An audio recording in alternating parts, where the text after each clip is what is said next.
What up? What up? What up? What up, chat? Yo, as you come in, say what's up. Say where you at. W chat, let's get it. What's up, chat? Sorry I'm late, guys. See, today is not that bad. I'm not that late today. It's only a couple minutes late today. Did some working from home, so it was easy to get here fast. Matter of fact, give me 1 second. 1 second. Somebody said something about my sneaker. Can you guys see that sneaker? Yeah. I changed it for y'all. Somebody in the chat was like, not in the chat, somebody hit me up and was like, yo, Q, change your sneaker in the background. We seen the hair sevens for a while. I'm like, oh, y'all watching, okay. W chat, y'all watching. Chat, we got a lot to react to today, man. What's going on in the world, chat? What's going on in the world, chat? The Democrats stressing me out, chat. Not really, but you know.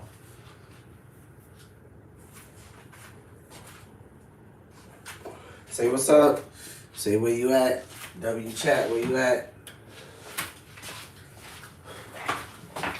Tell me where you watching from. Okay, guys. So, welcome back, guys. We are live, and it is Wednesday, right? Yep.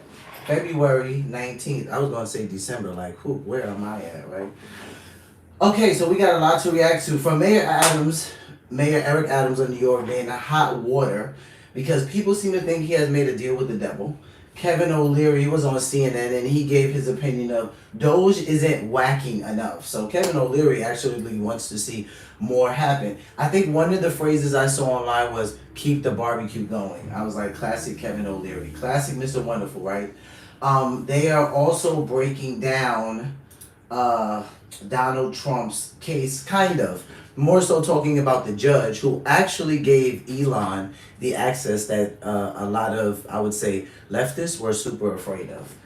And at the end, as promised, you guys, I talked about this last night during live, I have a trusted clip by our friend Cliff Buell. Cliff, let me know if I'm saying your name right, bro. If you ever get to watch this, hit me up and let me know if I'm saying your name right. But we have a trusted clip by Cliff, and it's titled How to Live as a Christian. So we're going to kind of watch that and go over that. But first, we're going to jump into this. So with that being said, welcome to Cozy Corner TV, ladies and gentlemen. I am your host, Karen Smith. Call me Q, and we are on the corner. We are on the corner, guys. So we're about to talk about all of that stuff I just listed. Mayor Eric Adams, Kevin O'Leary, and DOGE. Trump's judge, who usually leans super far left, actually gave Elon the access that the American people were afraid of. Not all American people, because honestly, those who voted for Trump, we don't care that Elon has that access. We want him to look into these things.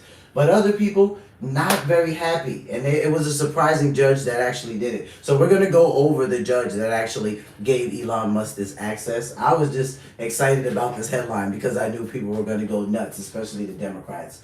And then we're going to go over that clip by Cliff about how to live as a Christian.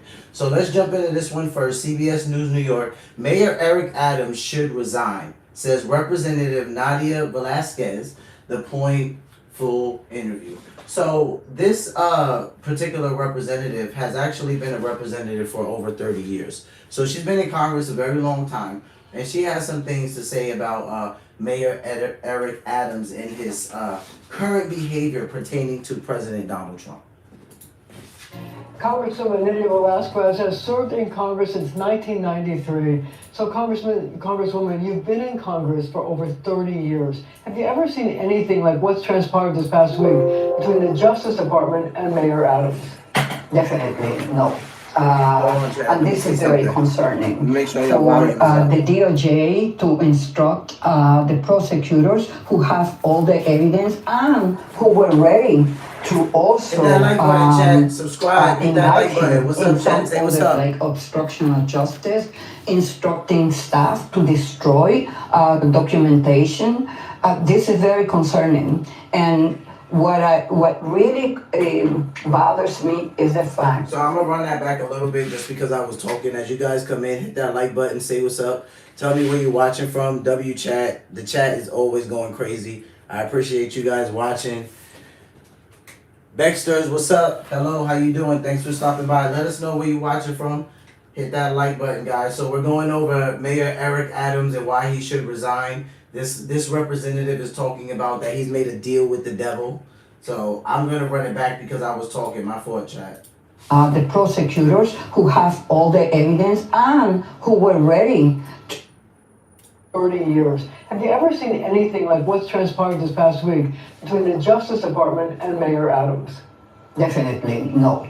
And this is very concerning for the DOJ to instruct the prosecutors who have all the evidence and who were ready to also indict him in some other, like obstruction of justice, instructing staff to destroy the documentation. This is very concerning. And what really bothers me is the fact that the city of New York and New York needs to have transparency from the Department of Justice as to why and how they are dropping these charges. And we all have the answers. This is a pro quo for Donald Trump to be able to execute his mass deportation plan with total disregard to the status of immigrants in this country. So are you really saying that Mayor Adams has made a deal with the devil? Definitely. So I think this is interesting. So Representative Nydia Velazquez, based on her perspective, she feels like that President Trump has made a deal with the devil. So we're not going to take away from how she feels, right? That's her opinion. That's her perspective. I just think it's interesting because we know that there's been already some things put into play to have these charges against Mayor Eric Adams drop, if they haven't already been dropped. And it's basically already in progress. And what she's saying is that, you know, there needs to be someone providing answers as to why these charges are being dropped. Like, no one is telling us why they're actually being dropped, but we know that they're in a process of them actually being dropped. So he's not going to get charged for these things. And she thinks that the reason why he's not going to get charged for these things is simply because he's basically working with Donald Trump. She feels like that Donald Trump has put something into play to where these charges can be dropped against Mayor Eric Adams so he can assist with the mass deportation in New York City. Now, the news anchor proceeds to ask her, do you feel like that Mayor Eric Adams has made a deal with the devil? And she says, yes. You know, she says, absolutely. So to her point, is there a legitimate reason why she might feel like this? Like, not only just she's a Democrat, so that's why she feels like this? No, right?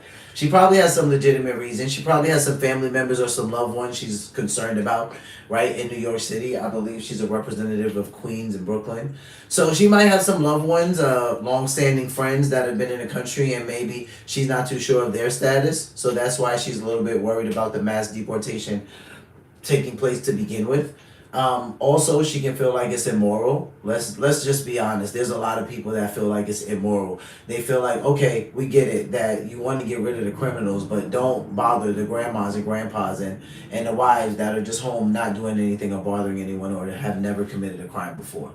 And I think most of us would say okay to that before it got to the point that it got to. I think that's why there are so many people who are willing to see such a mass deportation under this administration, because they feel like it's gone too far. But nonetheless, I think it says a lot when we have a representative that's been a part of Congress for 30 years, and she's up here saying that she feels like her president, the mayor of the state that she represents, has made a deal with the devil. You know, I think the game that the Democrats are playing, I think it's detrimental to what's going to happen in the upcoming election.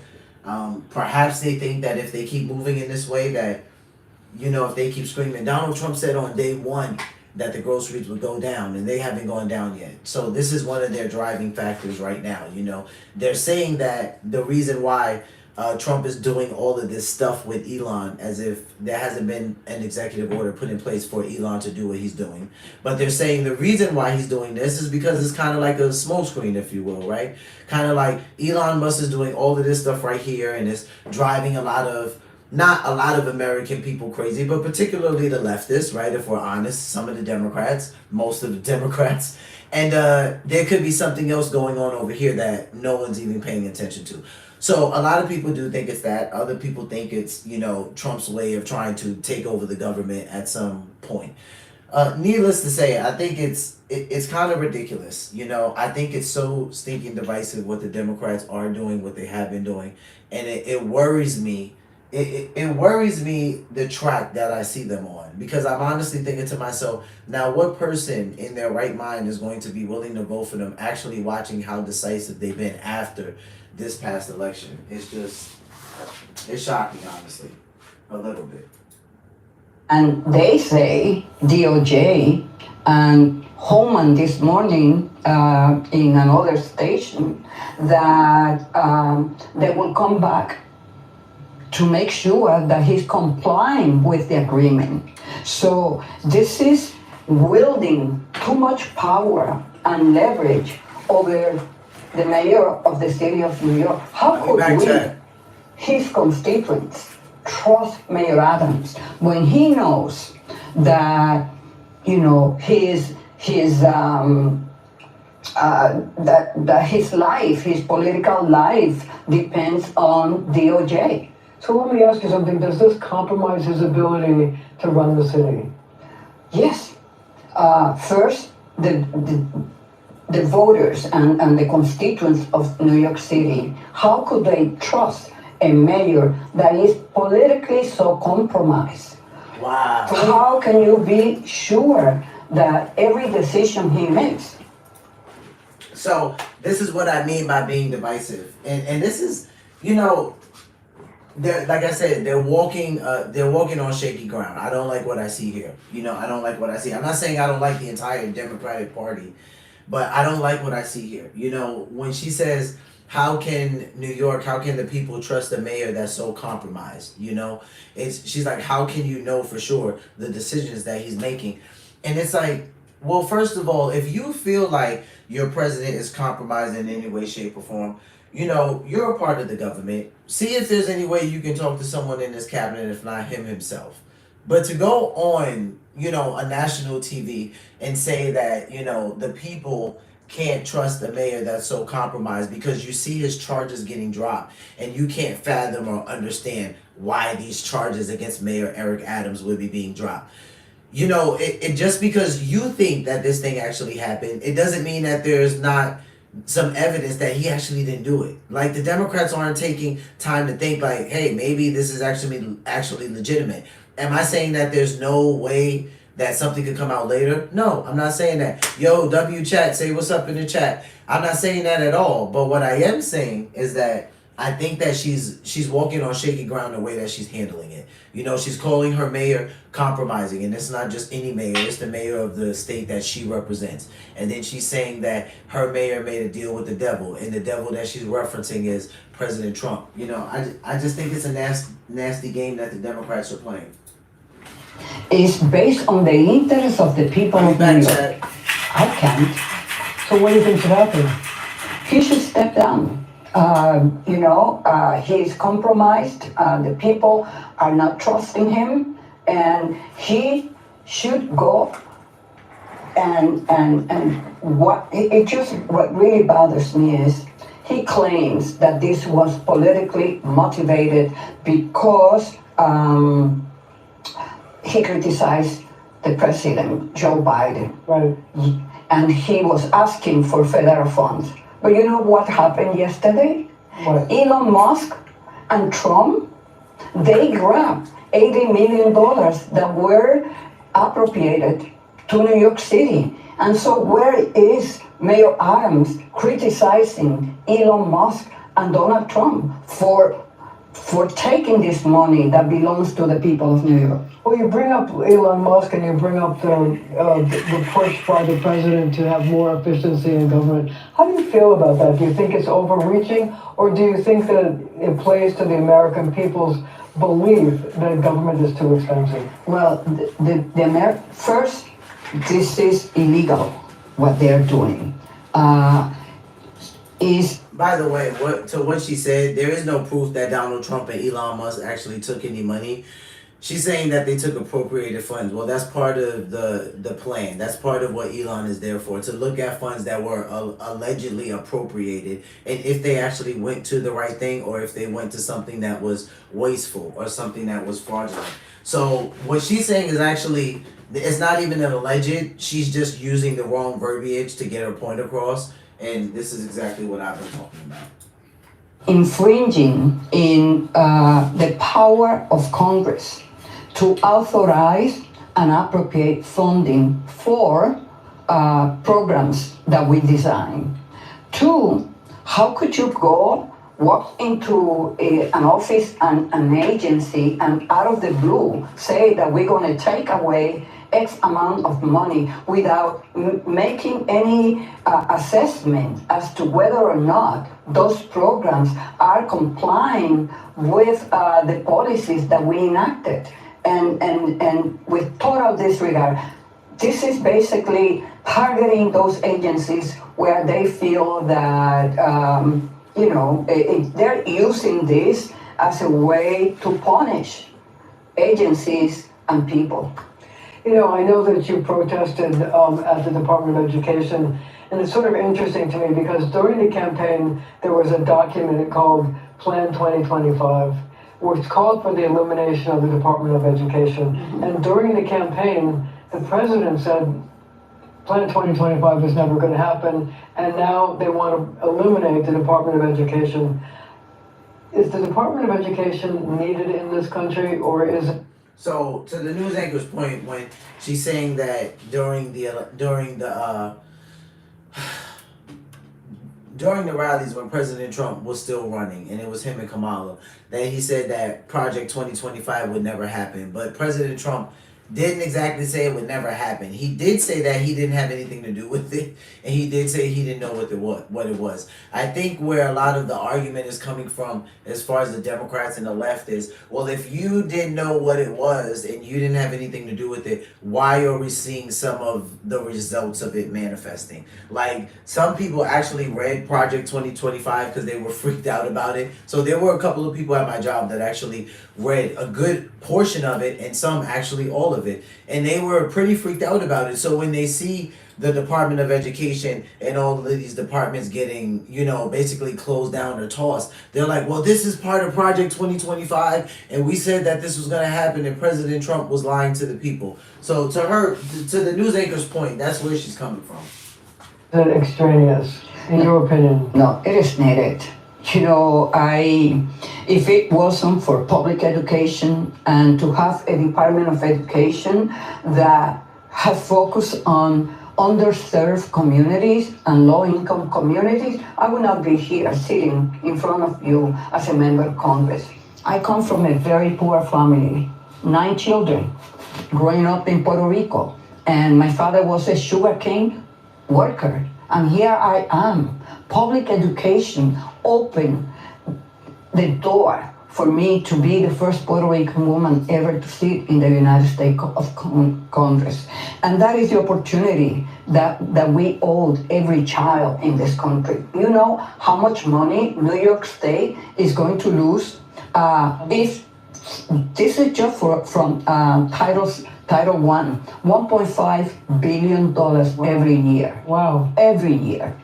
So what would be the effect on New York, in addition to the $1.5 billion, if they eliminate the Federal Department of Education? So she's asking what would be the effect on New York, in addition to New York State losing $1.5 billion a year if the Department of Education goes away. That's her next question.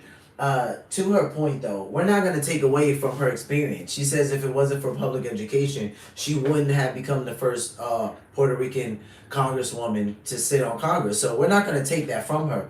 With that being said, as someone who went to public and private school, I would say a lot of the times, especially when I was younger, and especially in high school, I looked at public school like you kind of get out of it what you put in, right? And even then, you don't get much out of it. So there's a lot being said there, but it definitely does matter the state that I live next to. A lot of people would say some of my neighboring states, they have some of the worst public school education, and then a state that's very close to me, some people would say it has some of the best schooling that there is in the country. So if education were to go back to the states, I don't think it would be a horrible thing. Is it a concern I have? Only slightly, because I know that there are some states that really don't give a damn. Like, let's just be honest. We can already see what they were okay with some of our children learning. And I don't think if it necessarily goes to the states, it will get a whole lot better, but I think it can get better.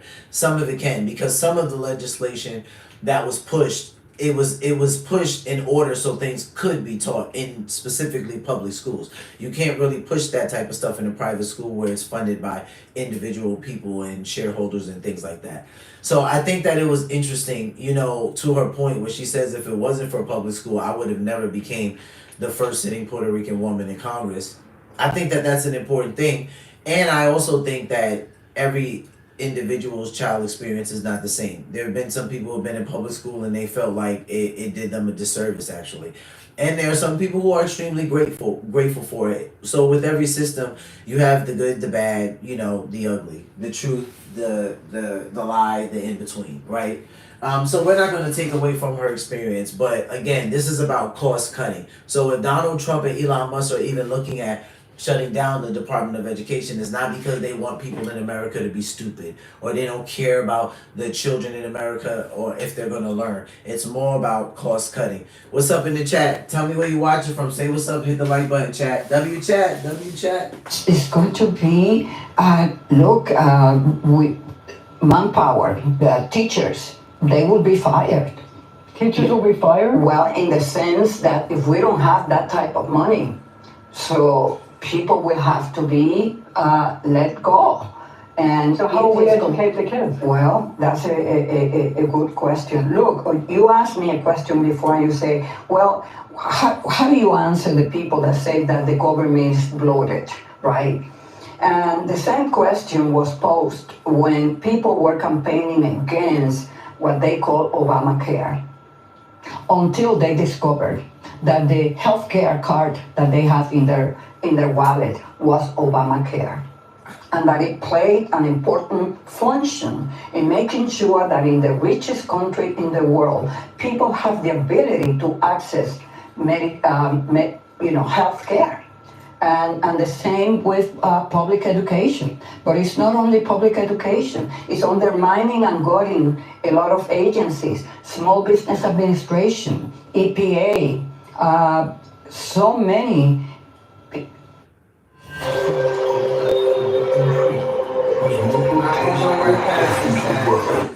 So many federal agencies without making the case as to the action that they're taking. So I know that you care desperately about making sure that undocumented New Yorkers aren't unfairly rounded up by ICE agents. I wonder how you feel about the attack that they've just made on the green light law here in New York, which allows undocumented immigrants to get driver's licenses so they can actually work. It's a great way to identify people.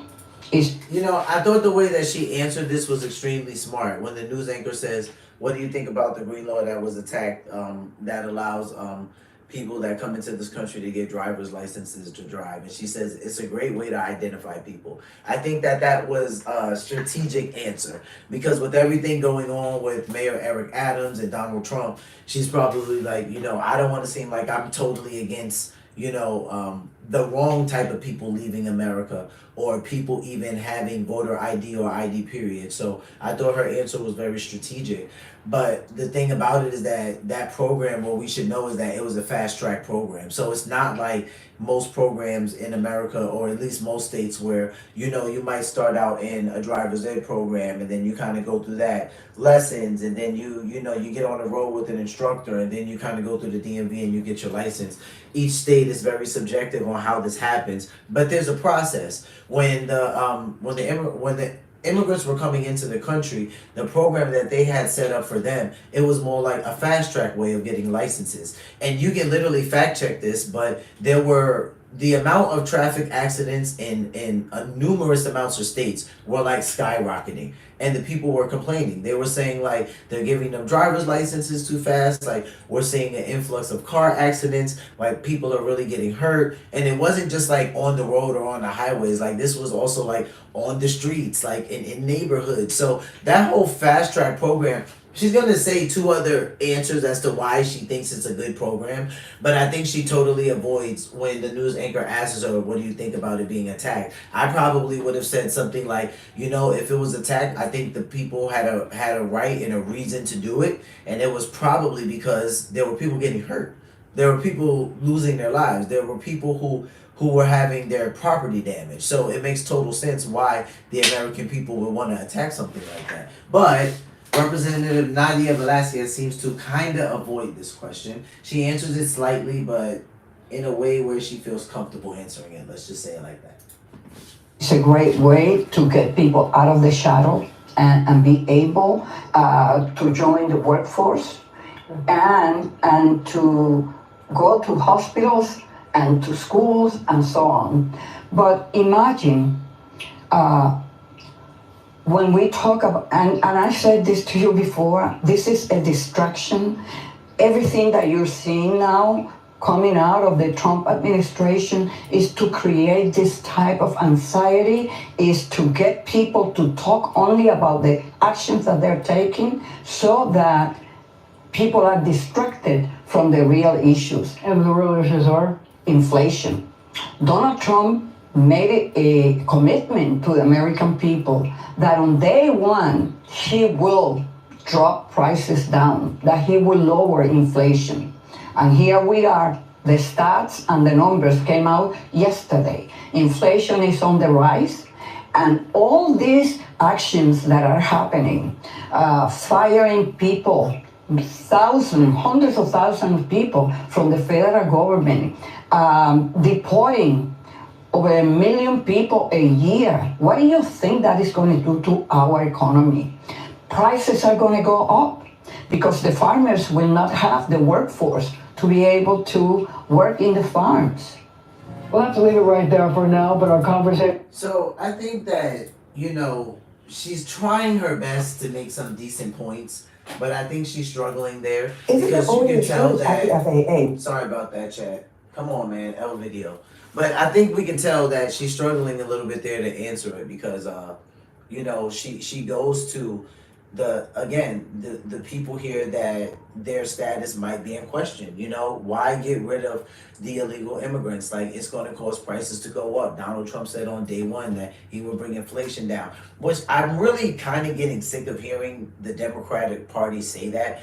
All their representatives, like, Trump said on day one he was going to bring it down. Okay, all right, he talked about bringing it down, but here's the thing: even if a Democrat would have won and a Democrat would be in office right now, they act like the prices would have literally plummeted.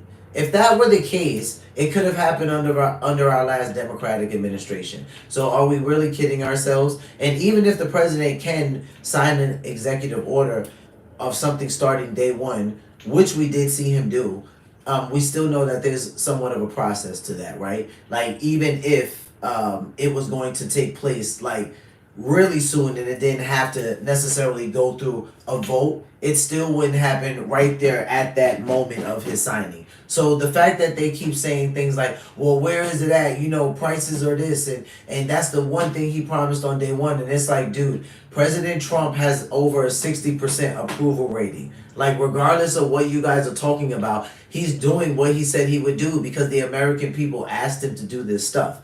It's just mind-boggling to the Democrats. Like, they can't understand it. And they're literally like flabbergasted, seriously, because they keep asking the question and the proof is in the numbers. Like, I get that they might not agree with certain things and the election might have been hard for them, because really that's what a lot of people on the right are saying. And that's what even some Democrats that are, let's say, honest have said, that they took a whooping and it was hard for them.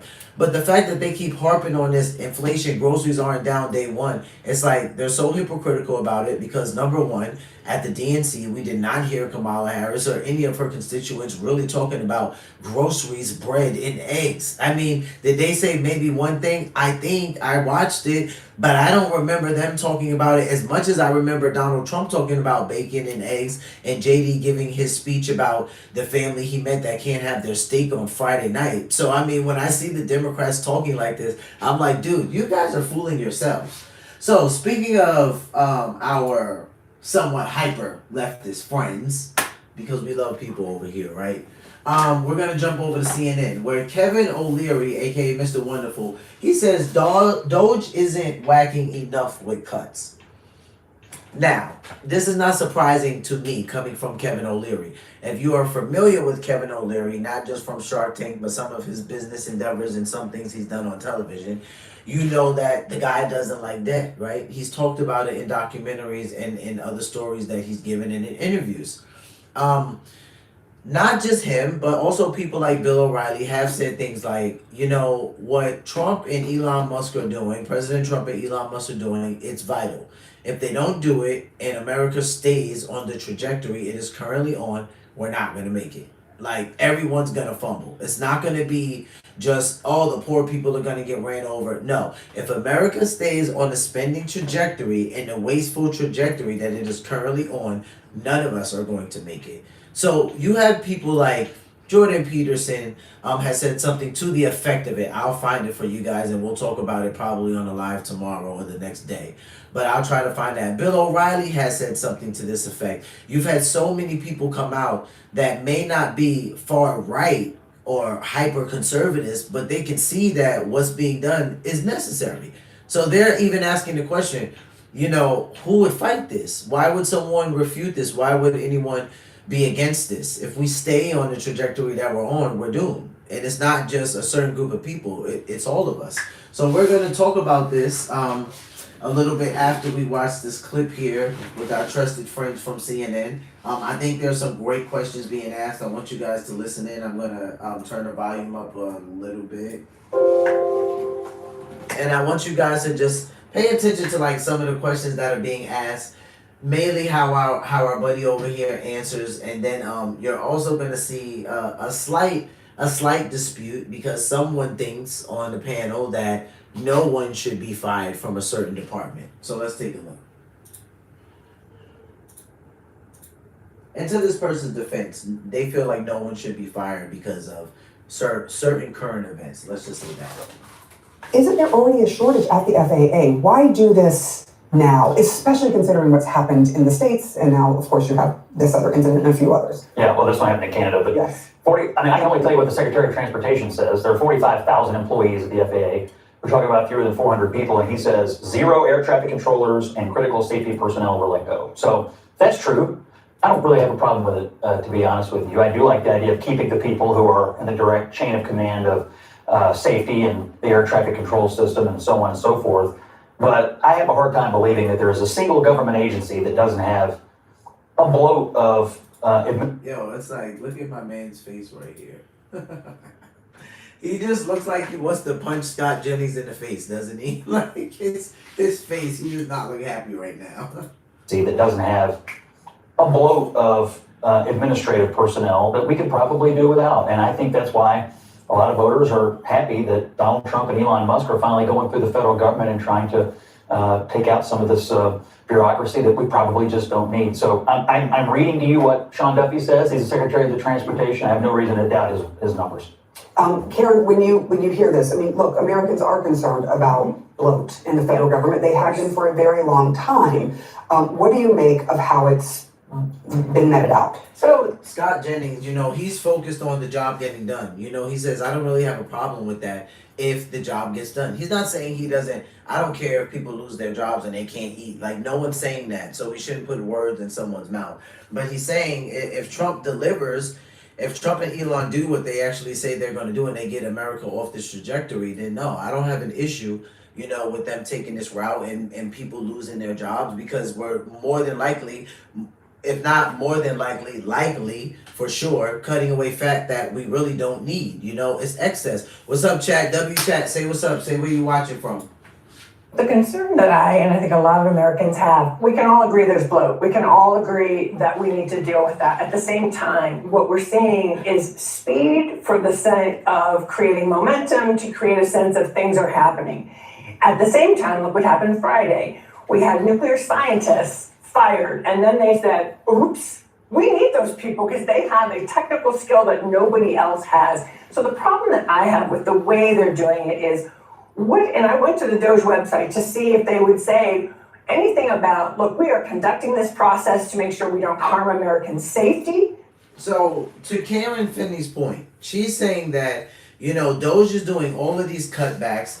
And there was something that happened about a day or two ago where they fired these nuclear scientists, and Elon realized, oops, we have to hire these people back because they have a skill set that no one else has. Scott Jennings is going to talk about this a little bit, but honestly, guess what, Karen? Mistakes are going to be made. Like, they're making cutbacks, right? I'm not saying that I'm 125% in support of every single thing I'm seeing, right? But if I'm honest, I am in support of a lot of it, right? And there are going to be mistakes. So guess what? Elon did the cuts and he realized, hey, we probably shouldn't cut these guys because highly educated, probably pretty expensive education that can't repeat for a couple of years. So we should probably keep these guys here and bring them back. Okay, so mistakes are going to be made. But she's probably the third person I've heard actually talk about this situation and say it in a way where Donald Trump and Elon don't know what they're doing because they fired nuclear scientists and had to hire them back. And it's like, dude, there are going to be mistakes made. W chat, what's up, chat? W chat, say what's up in the chat. Where you watching from? W chat. Their health or take money out of their wallets. They don't say that. And we're finding out the consequences and the impact of some of these things. If you're a doctor for the VA in the Midwest and you're told you're going to be fired or you're waiting for this court to play out, what are you supposed to do with your client the veteran who's got PTSD? Are you trying to find them someone else to go see because you're not sure if you're going to be there in 2 weeks? Or are you assuming you'll be spared because someone will figure out that it's probably not smart to get rid of doctors who are at the VA who may be working on a critical function. So that's the concern. I think this could have been done with a lot more thoughtfulness about how do we protect people's safety. Even if you said, look, we're going to take 2 weeks at each agency and try to do some kind of rubric to make an assessment, not putting it into an AI system, by the way, which is some of what we've read that they've done. And I think what we're going to find is a number of these oops moments that could be dangerous. I don't know if they're going to be dangerous, Karen, but we're going to have some oops moments. So do we understand where Karen's coming from? Do you guys understand where she's coming from? Because I do. She's coming from the more compassionate side of things, and she's saying, hey, I feel like Elon and Trump are moving way too fast. They're making these cuts, and what do you do for the person, that has a counselor at the VA and they have PTSD, and, you're just cutting everyone away, and now are you going to make sure that they have another counselor, or are you going to make sure that they have support? Granted, I understand where she's coming from, especially as a veteran. Like, she wants to know, are these people going to be taken care of? I think where she's missing it at, and I'm not saying this is okay, but it's like Trump's not a counselor, right? Like Elon Musk and Trump, they're not compassionate counselors. They're not compassionate caretakers. So if you've hired Elon Musk to come in and do a job, like, bro, this is the richest man in the world. Like, the dude's got tunnel vision. You know what I'm saying? He's not thinking about if somebody's going to have like a new PTSD counselor at the VA. Am I saying that doesn't matter? No, hell no. Actually, I'm not saying that doesn't matter. I care about veterans. I think that if someone needs assistance, especially from a mental health standpoint, that they should have it. I'm a big advocate for mental health, but I'm just saying, to her point and the way she's trying to like exercise her point, she's missing the fact that like Elon Musk and Donald Trump, they're not compassionate caretakers, so their job is not even what she's expressing. Now, should they probably have a team of people that maybe have some oversight for that? I mean, it's subjective. It could help. It might calm down the fears of some people, especially the Democrats. But I don't know necessarily how productive that would be if Elon's there to make cuts. So they're probably not going to add oversight to just make sure compassionate care is happening. They're going to go in with tunnel vision. They need to read the room. I mean, there have been 3 major plane crashes in just, less than a month. One of them was just a few blocks from the high school I went to in Northeast Philadelphia. And, tell that to the little boy with the metal in his head, trying to protect his sister during that plane crash. I think that not only do you have to protect the safety of Americans physically, but I think you have to protect our safety mentally. We see you laying off people from the FAA. At this point, nobody at the FAA is dispensable. I think you have to keep everybody there at least. You can tell that Scott Jennings definitely doesn't agree with that. For the time being, because we've had these major plane crashes that you haven't seen in 16 years. Okay, so to Solomon Jones's point, he says, "What's up, chat? W chat, right in the chat where you watch it from. Say what's up, hit the like button." So to Solomon Jones's point, he's saying that right now, in his humble opinion, he feels like nobody from the FAA should be fired at all right now. And he's saying the reason is because we are seeing plane crashes that we have not seen in up to 16 years. So he's concerned about it, right? He got questions. Most Americans do. But you can tell that Scott Jennings, because he understands that Trump put Elon in office to make cuts. You can tell that Scott Jennings doesn't agree with him at all. When Solomon Joe says, "I don't think nobody should be let go," he's kind of like, come on, man. Not even nobody? Not 1 or 2 people?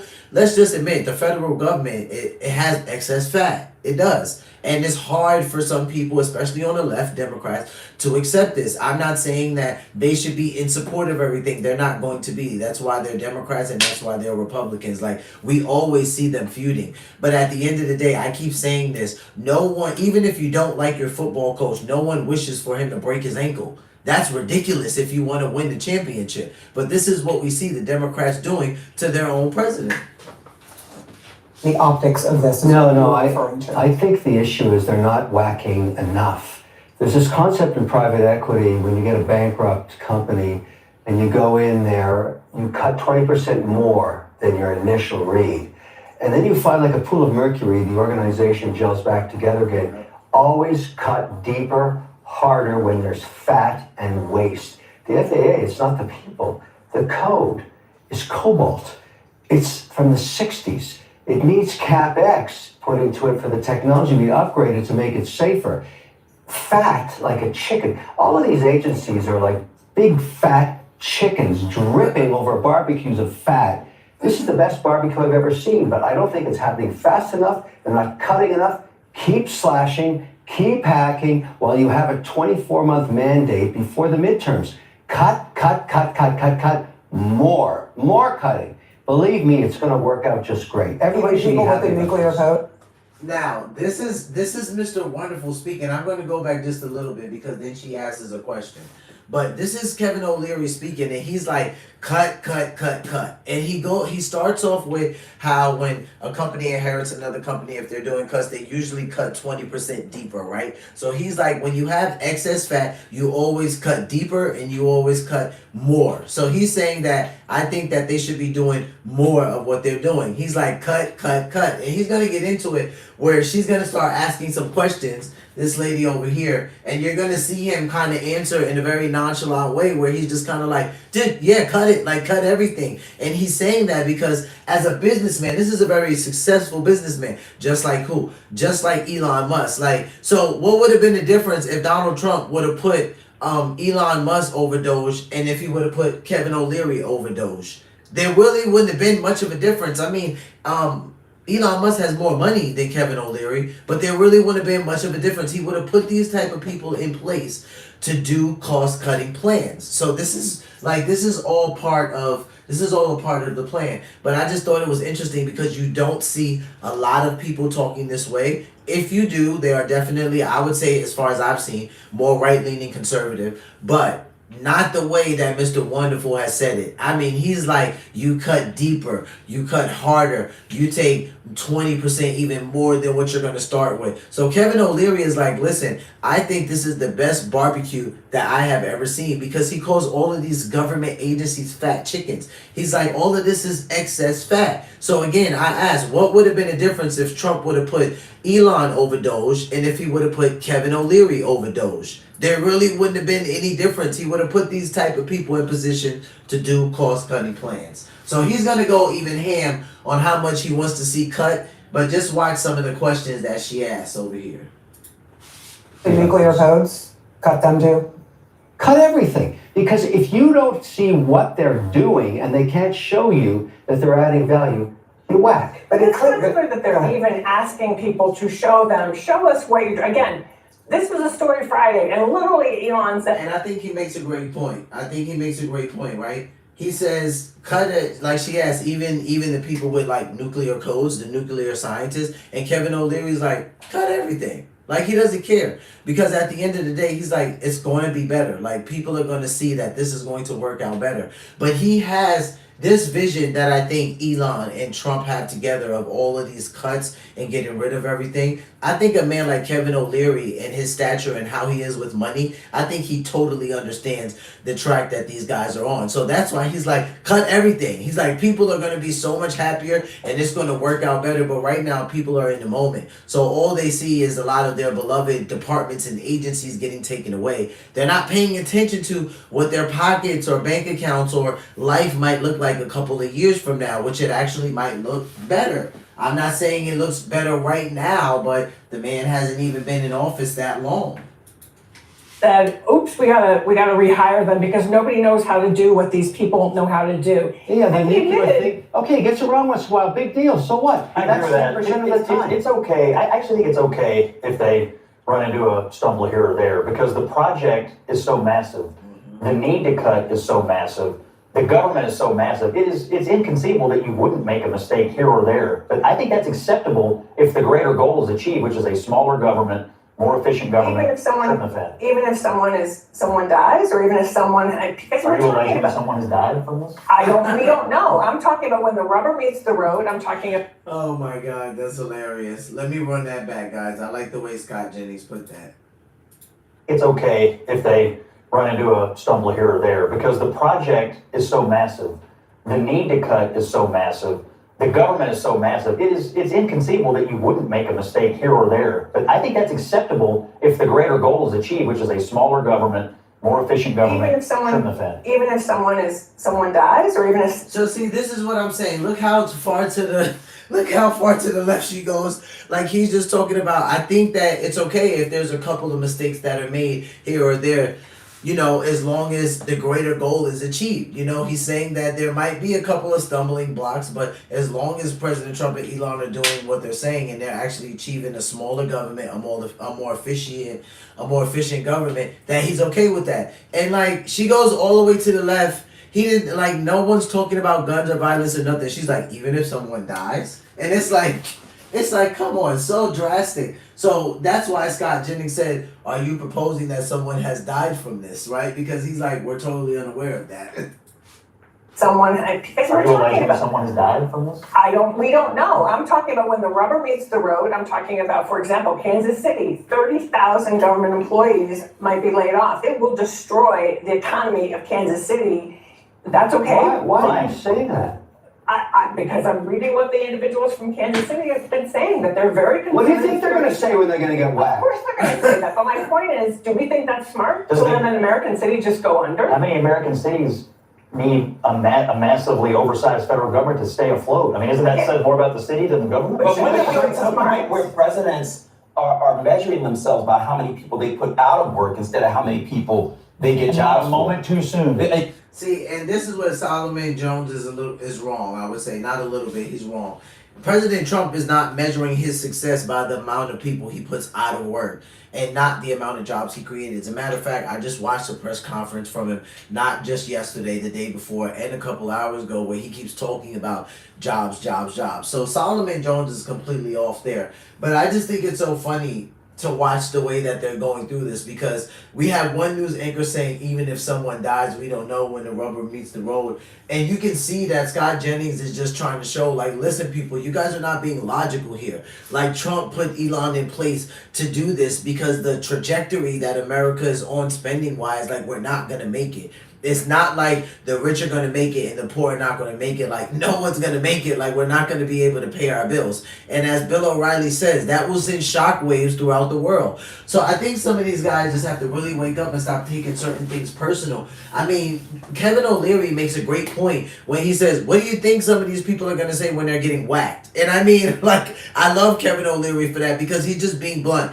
He's being straightforward. Because the prior lady, I forgot her name, but she's the same lady who said even if people die, she said, you know, the city of Kansas, like, they're gonna lay off 40,000 federal workers, and the city is going to tank if they do that. And Kevin O'Leary is like, why would you say it? The city's going to tank if they lay off 40,000 federal workers?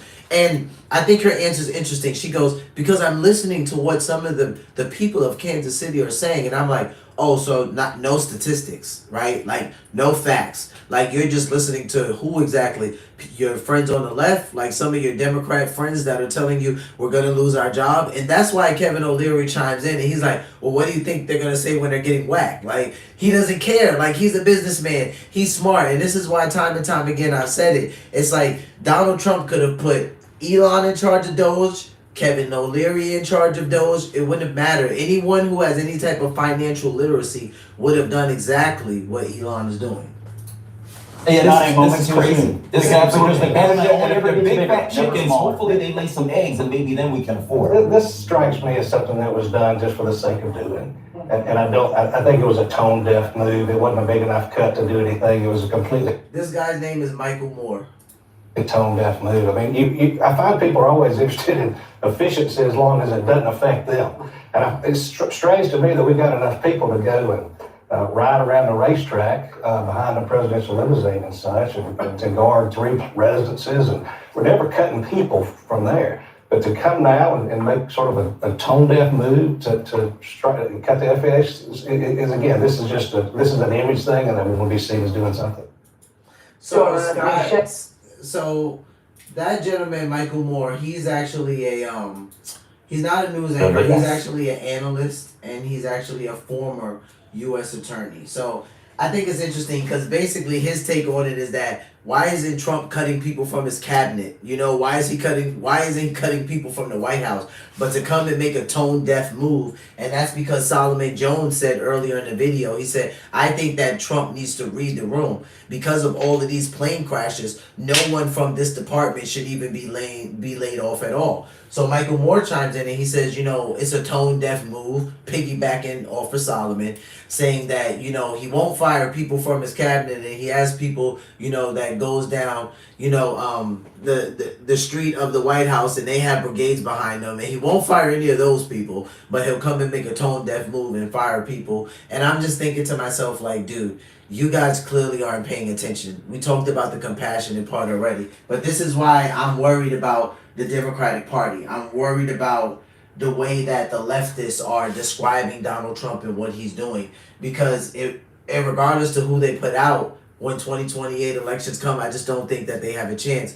You guys tell me in the chat if you think the Democrats have a chance of winning the next election. I personally do not believe whoever the Democratic Party puts up, they're going to win the next election. I am not saying I want the Republicans to win. I'm not saying I don't. I'm just saying that the Democrats look really, really bad right now. Like, please tell me one person in the chat.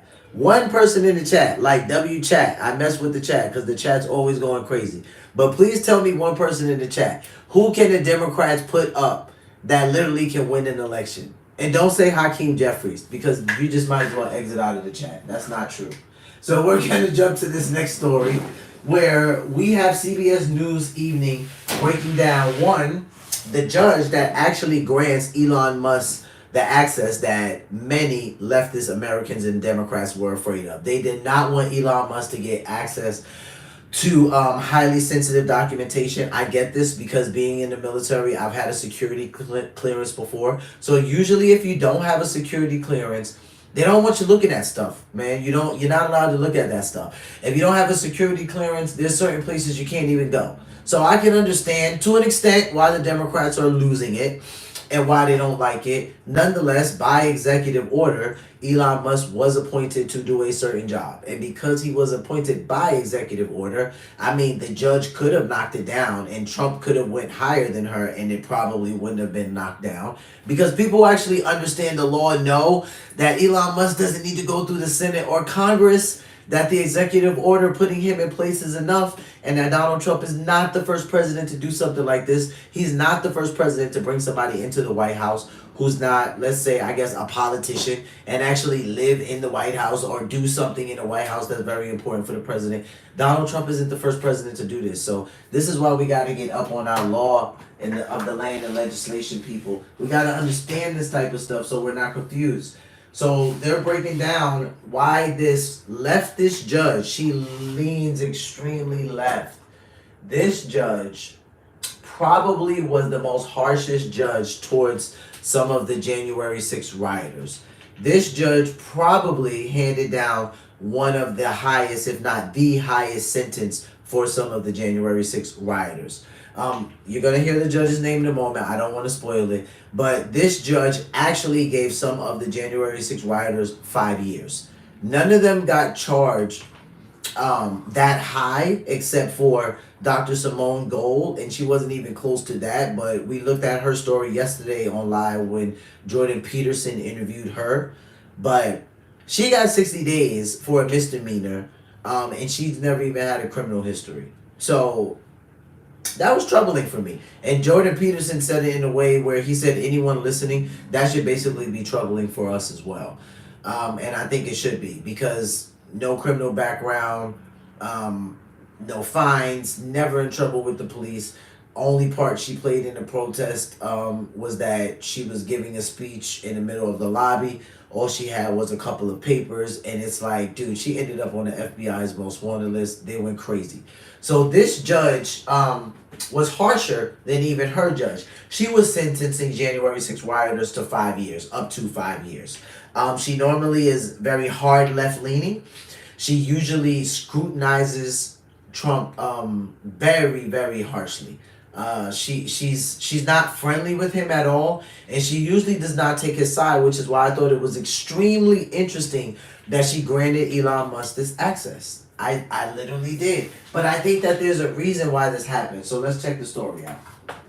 Today, a federal judge called the Department of Government Efficiency's access to sensitive government agencies' data unchecked authority of an unelected individual, but allowed the access to continue. At Mar-a-Lago, the president defended the individual. So the judge called it unchecked authority by an unelected individual.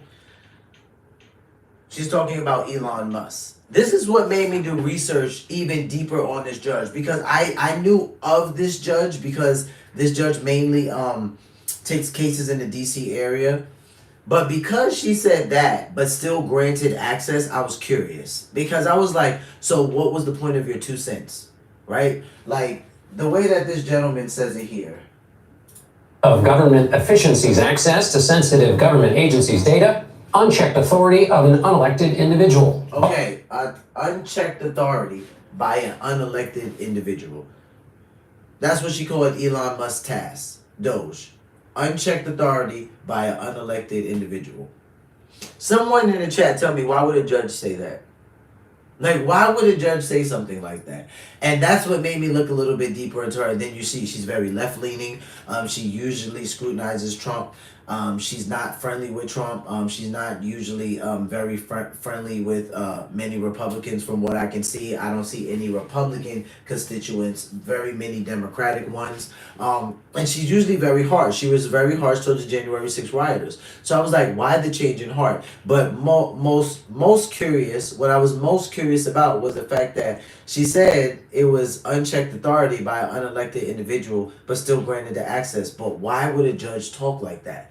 Like most judges, I think they would know because what they're saying is going to be on a record. They wouldn't even say that. So it's funny because it shows that, you know, there's some underlying feelings there. That I'm not saying that she didn't want to do this, regardless she did it. But maybe there's some feelings there, you know, that she's not so happy with what President Donald Trump and Elon Musk are up to at all. But for some reason, was it money? Was it bribery? I don't know. Is she afraid because now Trump is the president? So if she does something crooked, she knows that she could be in jeopardy because he will come for her. I don't know, but it seems a little fishy. Today, a federal judge called the Department of Government Efficiency's access to sensitive government agencies' data unchecked authority of an unelected individual, but allowed the access to continue. At Mar-a-Lago, the president defended the individual, that's Elon Musk, but went on the offensive against Ukraine's president, blaming Zelensky for Russia's invasion, saying he, quote, should never have started it. CBS's chief White House correspondent Nancy Cordes was there. Nancy, we'll get to DOGE in a moment. Help us understand what the president was saying in the context of what sounded very much like he was blaming Zelensky for being invaded. Right. I mean, he kind of got his back up, John, when he was asked why his Secretary of State, Marco Rubio, was meeting with his Russian counterpart, Sergei Lavrov, in Saudi Arabia without the Ukrainians at the table, even as they discussed ending Russia's invasion of Ukraine. And he said, well, Ukraine never should have started this war in the first place, which is, of course, patently false. Ukraine was invaded by Russia. It was one of several eye-opening, untrue things he said. At one point, he argued that the Ukrainian president, Volodymyr Zelensky, wasn't really in a position to be making demands because his approval rating is at 4%. That's not true. His approval rating is very similar to President Trump's in this country. It's at about 50%. And so these kinds of comments add to concerns that have been expressed by the Ukrainians and by U.S. allies in Europe who say that President Trump appears to be putting his thumb on the scale for Russia before these talks about ending the war even officially get underway. We'll see it. So this was like extremely interesting to me. Chad, why do you think President Trump said that? Why do you think President Trump said that Ukraine never should have started this war to begin with? Why would President Trump say Ukraine should have never started this war to begin with? Now, we know President Trump. We know him mostly for being very blunt and being very straightforward, right? Whether we like it or not, the president is going to say his piece, right? I don't know if this is true or not, but this is what I told my wife. I said, here's the thing. I'm gonna just put it out there because I've watched Donald Trump up until this point. I watched him probably midway towards the end of his first term, and now I've watched him all the way up until this point, and I will be watching him during this term. But this is what I said. I said either he's going senile or he knows something that he can't say. Why would President Trump say that Ukraine started the war, right? Only two reasons. He's going crazy or he knows something that he can't say. President Trump now, he's not in the same position as Joe Biden mentally, nor medically, right? We know that. He's very coherent. So why would President Trump say Ukraine should have never started this war? I don't know. It's sus. I'm just saying. It's sus. If his officials repeat those comments about blaming Zelensky, let me ask you about DOGE, this judge's ruling. So it's allowed to have access to this data. What are the practical implications of that going to be?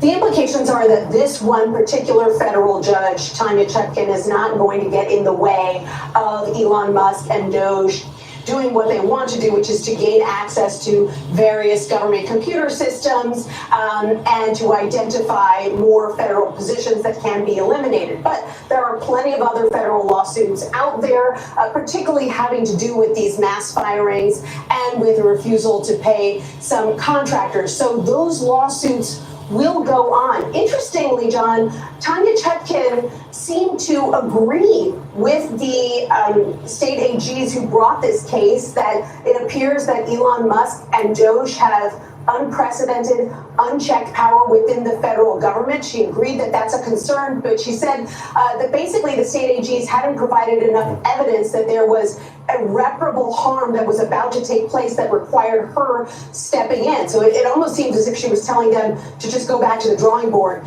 and try again. That's a good possibility. Irreparable harm. This is what I'm saying. What are the Democrats telling themselves? What do they think Elon Musk is going to cause irreparable harm if he gets access to these? Dude, he was hired to do something. He's going to do it. Point blank, period. He was hired to do something. He's going to do it. It was more Biden administration, Obama, Pelosi. They bought sticks and defense weapons. They only gave Ukraine money for defense weapons. Yep, it was. It was. And this is what we're gonna see. So there is somewhat of a smokescreen happening. Like, I don't think people actually understand that how much one administration could be in office and actually fudge things up, and then how much it actually takes to come in and fix things. This is why when we reacted to something on my live the other day about The View, and they were kind of panicking like, oh my God, Donald Trump's gonna try to serve a third term because like he's trying to overturn everything the Biden administration does. I'm like, well, first of all, it's not that easy to just change a document like that to where the president could just serve a third term. But first and foremost, we've had a president that served more than 2 terms. This is what I mean by we got to understand laws of the land, people, and what goes on in America. So here we are at our final take of the day, guys. Remember what I said. Wednesday was a toss-up, but Sunday is the only day I will not go live. Monday, Tuesday, Wednesday, Thursday, Friday, Saturday, you guys will see me hop on here. I'll be on here between either 14:30 and 1600. So that's 2:30 and 4 o'clock. Those are my aiming hours to be live. So just look for me in between those times. So this is our final clip of the day, guys. So as promised, you guys know I'm transparent about who I am, right? I'm a God-fearing Christian. I love the Lord. And I was led to end my live streams with something for you guys to digest. If you're not a believer, hey, I get it. Maybe this will be interesting to you. Maybe it won't be. So if I see you drop out, no harm, no foul. Just say peace in the chat. But this is by our trusted friend Cliff Buell. And again, if Cliff ever sees this, or you guys like send this to Cliff, tell him to jump on here and tell me if I'm saying his last name right. That's why I like to call him Cliff B, because I hate butchering people's names. Like, it's so disrespectful. But this one today is titled How to Live as a Christian. So just a short clip that we're going to watch. We're going to see what Cliff has to say, what daily advice he's going to give us on how to live as a Christian. And then we're going to be out of here. So let's jump in. Just imagine if you actually lived your life like this. What I want you to do is for the next week, I want you to treat everyone that you meet as if they were Jesus in disguise. And the guy left the lecture and he went home, and he gets home and mom's there doing the dishes, and he thought to himself, well, if this were Jesus in disguise doing the dishes, I'd probably go up and help my mom do the dishes. And then dad came home from work, and rather than ignore him, he said, hey dad, how was work? How's everything going? And as if that were really Jesus in disguise, I would do that. And then they're eating dinner together with the family, and there's one hamburger left. And he turns to his brother and says, hey, why don't you have this? And the guy told me his life was completely transformed, right? Literally 1 week of acting in this sort of way. Just imagine. So I think, thanks Cliff, shout out to you, my boy. So I think that's interesting. The guy says that he had a friend that went to a lecture, and in the lecture he heard that for 1 week, live your life like everybody you meet is Jesus in disguise. And I thought that was interesting. So he says, he comes home and he sees his mom washing the dishes, and he's like, well, if that was Jesus in disguise, I would probably go help him. So I'm going to go help my mom wash the dishes. And then he says, the dad gets home from work, and instead of ignoring him, he says, well, if my dad was Jesus in disguise, I would probably say, hey dad, how was work? How was your day going? I wouldn't just ignore him.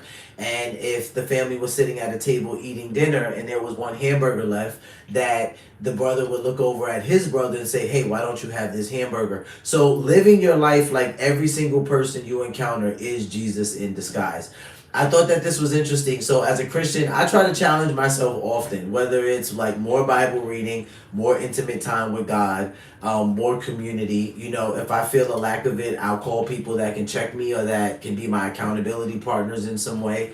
So I thought it was interesting. If you guys try to live your life like everybody you encounter is Jesus in disguise, I wonder what we would look like. Here's the funniest thing I thought. I was like, none of us would flip anybody off in traffic. Like, right? Like W-chat, that's for sure, right? Like if we lived our life like everyone we met was Jesus in disguise, none of us would flip anybody off in traffic. I for sure wouldn't. So guys, here we are at the end of the live, man. It's been real. It's always fun hanging out with you guys, but you know, I gotta go do other things now. So until next time, guys, I will be back tomorrow. I think we're gonna go live tomorrow around 2:45, 3:15ish. I'll be back on here. So I'll see you guys then. What do I always say, guys? Be peaceful, love yourselves, love one another. Peace.